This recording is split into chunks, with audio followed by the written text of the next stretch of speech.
बिस्मिल्लाहिर्रहमानिर्रहीम। हमसे इस्माइल ने बयान किया, कहा मुझसे इमाम मालिक रहमहुल्लाह ने बयान किया। उन्होंने अपने चचा अबू सुहेल बिन मालिक से, उन्होंने अपने बाप मालिक बिन अबी आमिर से, उन्होंने तलहा बिन उबैदुल्लाह से, वो कहते थे कि नजद वालों में एक शख्स नबी अकरम सल्लल्लाहु अलैहि वसल्लम के पास आया। सर परेशान यानी बाल बिखरे हुए थे। हम उसकी आवाज़ की बिनबनाहट सुनते थे और हम समझ नहीं पा रहे थे कि वो क्या कह रहा है, यहाँ तक कि वो नज़दीक आन पहुँचा।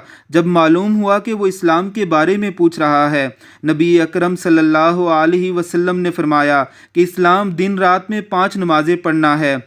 उसने कहा, बस इसके सिवा तो और कोई नमाज मुझ पर नहीं।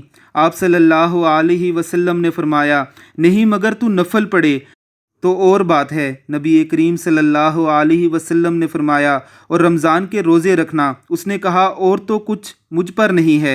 आप सल्लल्लाहु अलैहि वसल्लम ने फरमाया, नहीं मगर तू नफल रोज़े रखे तो और बात है। अल्लाह ने कहा, और नबी करीम सल्लल्लाहु अलैहि वसल्लम ने इससे ज़कात का बयान किया। वो कहने लगा कि बस और कोई सदका मुझ पर नहीं। आप सल्लल्लाहु अलैहि वसल्लम ने फरमाया, नहीं मगर ये कि तू नफल सदका करे तो और बात है। रावी ने कहा, फिर वो शख्स पीठ मोड़ कर चला, यूं कहता जाता था, कसम अल्लाह की मैं ना इससे बढ़ाऊंगा और ना घटाऊंगा।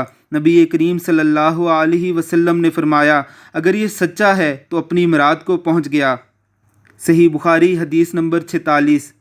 बेशक सहाबा इकराम रिज़वानुल्लाह अलैहिम अजमाइन दीन के मामले में तकल्लुफ़ात में पड़ने वाले ना थे। उन्होंने जैसे रसूलुल्लाह सल्लल्लाहु अलैहि वसल्लम से सुना वैसे ही अमल किया, ना इसमें कुछ बढ़ाया और ना ही इसमें कुछ घटाया। अल्लाह रब्बुल इज़्ज़त हम अजमी लोगों को भी दीन में तकल्लुफ़ात से दूर रखे। आमीन सुम्मा आमीन।